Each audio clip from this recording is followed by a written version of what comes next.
let's unpack this. Today, we're diving deep into your source material, all about describing people in English.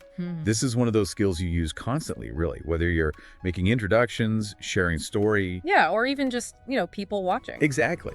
And your sources offer a really practical toolkit here, it seems. They do. And what's particularly interesting about the material you provided is how it neatly breaks down the skill. It's not just like lists of words. Right. It helps you think about describing both the outside physical appearance and, well, the inside too, personality and character. Different lenses. Yeah, good way to put it. Yeah.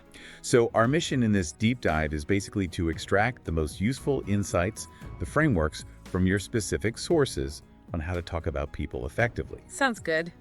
And we'll follow the structure they suggest, starting with appearance and then moving into the fascinating territory of personality. Right, that makes sense. Let's start with how people look then. Your sources immediately highlight the common categories, which is pretty handy for organizing your thoughts. Yeah, things like build, height.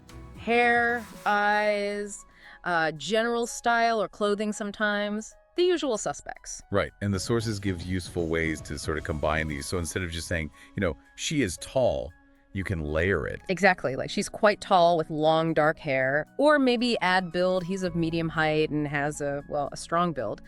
It's about adding those details your material provides. But what your sources really emphasize here, and this feels crucial, is the importance of politeness, sensitivity when describing appearance. Oh, definitely. It's not just about being accurate, is it? No, it's about being considerate. And this is where the word choice gets really interesting based on your sources. They give examples of how even seemingly neutral terms can, feel different. Yeah. Like saying someone is short or tall is generally okay. But terms related to weight or certain specific features, they need careful handling, according to the material. That's a key takeaway. Using neutral or even slightly positive framing, if it's appropriate and accurate. That seems to be the advice. And it raises that important question of why you're describing someone's appearance in the first place. Is it for identification? Just chatting? Good point. The source material sort of implicitly suggests the context matters hugely, what details you pick, the language you use. It all depends. Okay, great point. So moving beyond the visual then, let's dive into describing personality, capturing someone's typical behavior, their attitude, how they think. Right, and your sources provide a really rich vocabulary here. They do. Instead of just nice, your material offers a whole spectrum.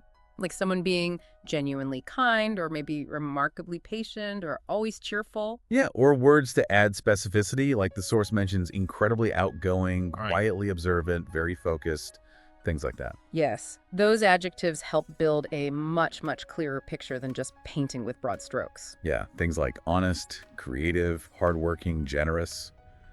The list in your source material gives a fantastic starting point for capturing someone's core traits. And just like with appearance, your sources subtly highlight the nuance in these personality descriptions too. The exact word you choose can carry, significant weight. Yes, this is where it gets particularly insightful, based on your material. Thinking about that classic example your sources touch on. You mean describing someone who won't change their mind easily? Exactly. You could use the word stubborn, which, let's face it, often sounds negative. Right. It often does. But your sources also show words like persistent, resolute, or determined. Yeah, and those can describe the same underlying trait, can't they? But they frame it positively, emphasizing focus, strength, not just inflexibility. It's a powerful reminder from your material. Word choice doesn't just describe, it interprets things. Definitely. So, wrapping this up based on the sources you shared. We've explored how to describe people using these frameworks provided, looking at both physical characteristics and the nuances of their interpersonality traits. And the value here is just incredibly practical, isn't it?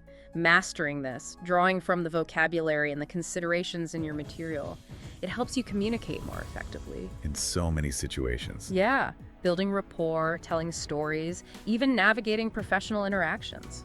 It really circles back to that central theme highlighted throughout your sources, I think. The power and the impact of your word choices.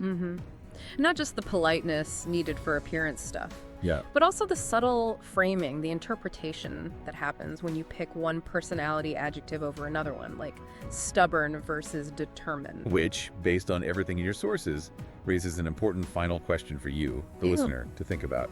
Consider the implications when you describe someone. Yeah.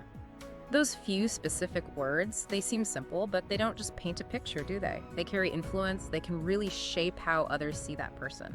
So how deliberately are you choosing those words?